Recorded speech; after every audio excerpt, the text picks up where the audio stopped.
कविया जी बहुत सुंदर एगो गीत गात रही हम उन्हें आवाज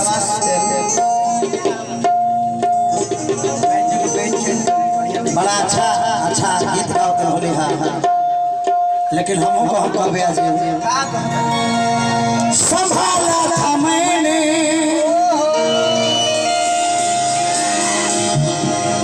बहुत ही जंगल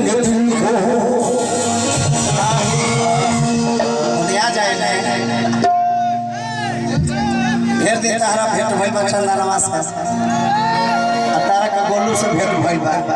वो लोग हमारे छोट भाई है सब हमने नाते विधा के प्रयास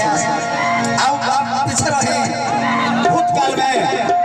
भविष्य में न जा देबो भविष्य में जाए तो दिक्कत हो जाए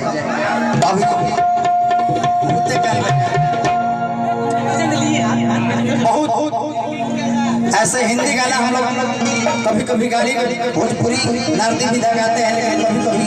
जब भोर में निकलते हैं तो हम लोग हिंदी सुनते हैं। सानू दादा का मैं बचपन से फैन हूं उनका थोड़ा बहुत आवाज आप लोग को जरूर लगेगा थोड़ा बहुत संभाला था मैंने बहुत दिल को धीरे धीरे से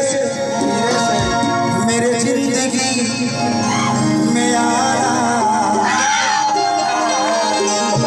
धीरे धीरे से दिल को चुराना क्या करबो हम शराबी बनी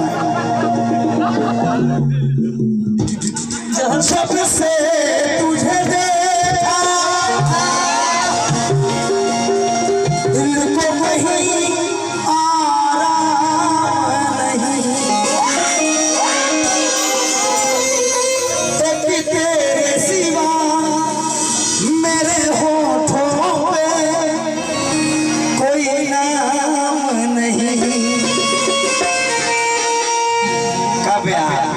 बन गया मैं तेरा दीवाना।